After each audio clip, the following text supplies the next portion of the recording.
How you guys doing, all right? Thank you so much for having me. My name is Alex. I'm a Jewish person. I'm a Jew. Hello. And I'm a big Jew. Orthodox Jew, observant Jew. I went to big Jewish upbringing. Went to a Jewish school, went to a synagogue growing up, I went to a Jewish camp, the good kind.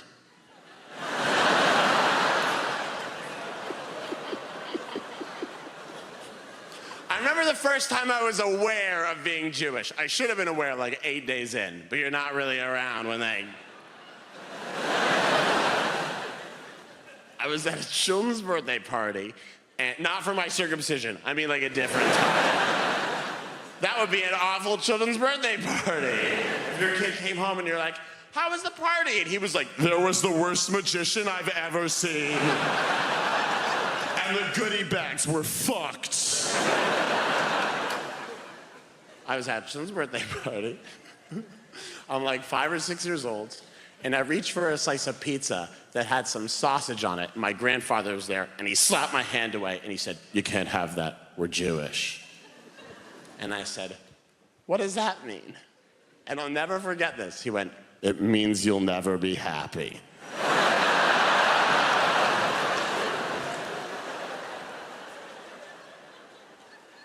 And I said, what? And he said, yeah.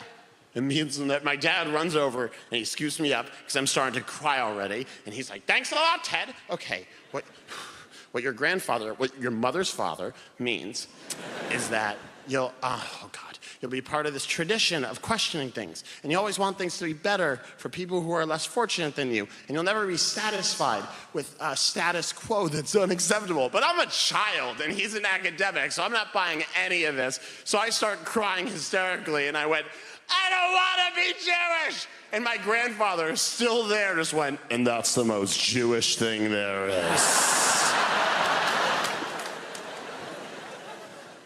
By the way, I have a lot of love for my grandfather, but I think, like, it's a tough time to be a young person in the world right now. I think it's a tough time, and here's why. I was writing on a TV show last year, and at the end of the show, when it was canceled, I checked my bank balance on my phone. And on my phone, I saw that I had $5,421, not to brag. And this is how little I know about being an adult.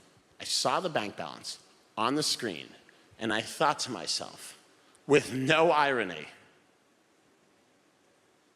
I should buy a house.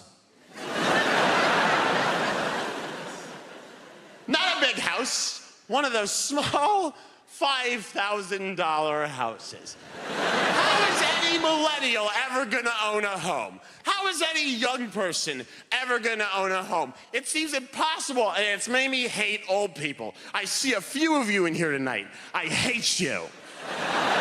Because every old person in a city like London or LA or New York is the same. They're like, my house is worth £2 million, but when I bought it in 1981, I paid 11 raspberries for it.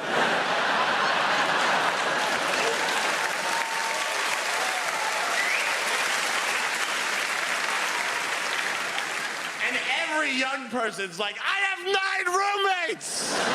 One of them's a dog with rabies. We'd love to get him out, but his name is on the lease. And every old person's like, I'm a librarian with a country home in the Cotswolds. Go fuck yourself. And then there's criticism of young people. Be like, young people live on their phones. It's the only place we can afford to live.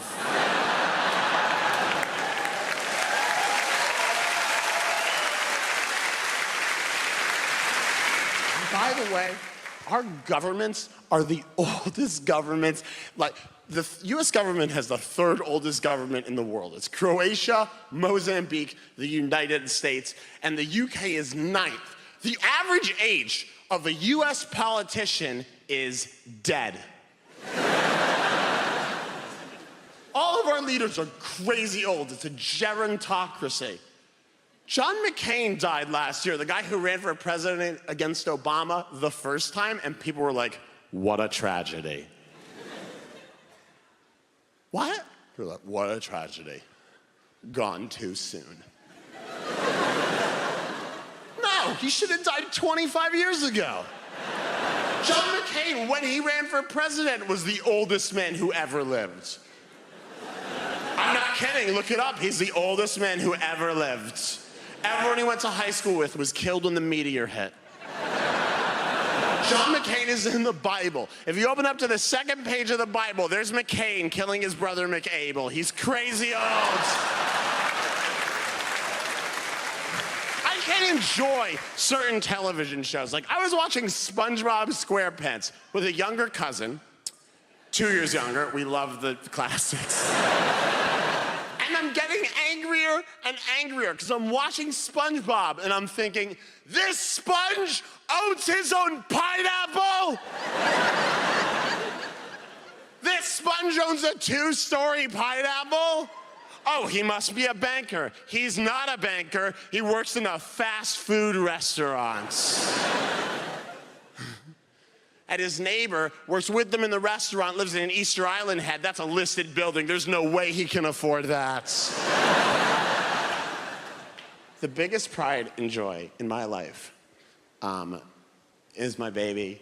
I adopted an elephant a couple of years ago. And it's a 1-bedroom, so it's a tight squeeze. But I love this elephant so much. Her name is Asampu. She is 5 years old.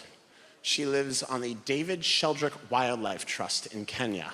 And I care about this elephant more than anything else in my life. I get weekly emails, and the email 2 weeks ago was that Asampu was being bullied. And I swear to God, I had the thought, am I gonna need to go down there? And my friends will show me photos of their kids and talk about their kids. And with no self-awareness, I will pull out photos of Asampu. My friend was like, look, this is Gabriel. Gabriel's just like read a whole book on his own. And I was like, oh, this is Asampu. She can crush Gabriel's skull with a flick of her trunk. And a couple weeks ago, a friend was like, do you know, Edie just lost her first tooth? And I was like, oh, really? And she's like, yeah. Edie got $5 from the tooth fairy. And I was like, do you have any idea how much Asampu's teeth are worth? By the way, here's why I love the UK, and I've come here on and off for 5 years, and it's the place I started making a living as a comedian, and it's the place that I consider a second home. And I really love it here, and some really nice things have happened to me here. The best thing that ever happened to me in London is I bought a pair of shoes on Oxford Street. Here's why it was cool. So I have one foot that's a size 12, and I have one foot that's a size 10 and a half. And that is some distance. And I always have to buy size 12s, because you can't buy the size 10 and a halfs and pray. So I buy the size 12s, and one foot fits, and the other foot rattles around like a widow in a big house. And I walk into this store on Oxford Street. I need new shoes. And I explain the situation, and this guy behind the till just went, oh, that's okay. We'll sell you one shoe that's a size 12 and one shoe that's a size 10 and a half. And I started to cry in a men's shoe store. And you could see him, because he's British, so comfortable with emotion. He was like, oh, no, no, no, no. It's not that big a deal. And I'm like, it is a big deal. I've always felt different. Thank you so much. And he just goes, oh, it's fine, it's fine. And he's ringing me up. And I said, hey, out of curiosity, like, what are you gonna do with the orphan shoes? And he said, what? And I was like, what are you gonna do with, like, the leftover shoes? And he genuinely said, oh, we'll hold on to them, just in case someone with the exact opposite situation comes into the shoe store. And I was like, if that happens, you give that guy my number. Because we are buying shoes together for the rest of our lives.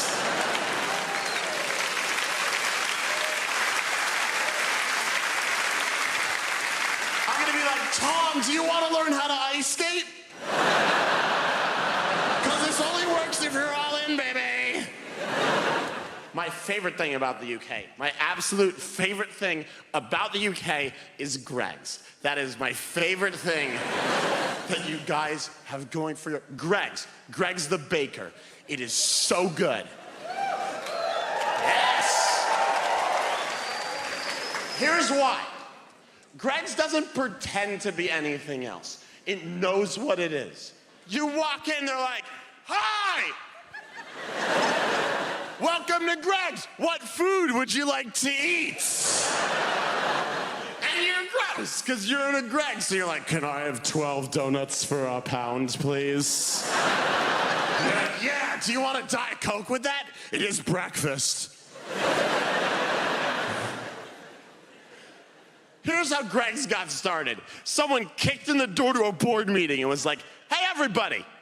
Hey, idiots.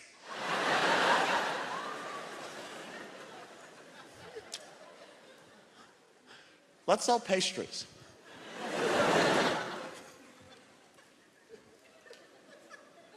But not good pastries.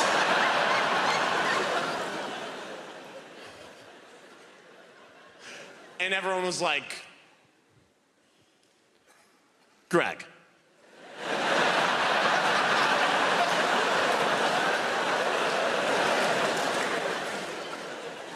No one's gonna buy crap pastry.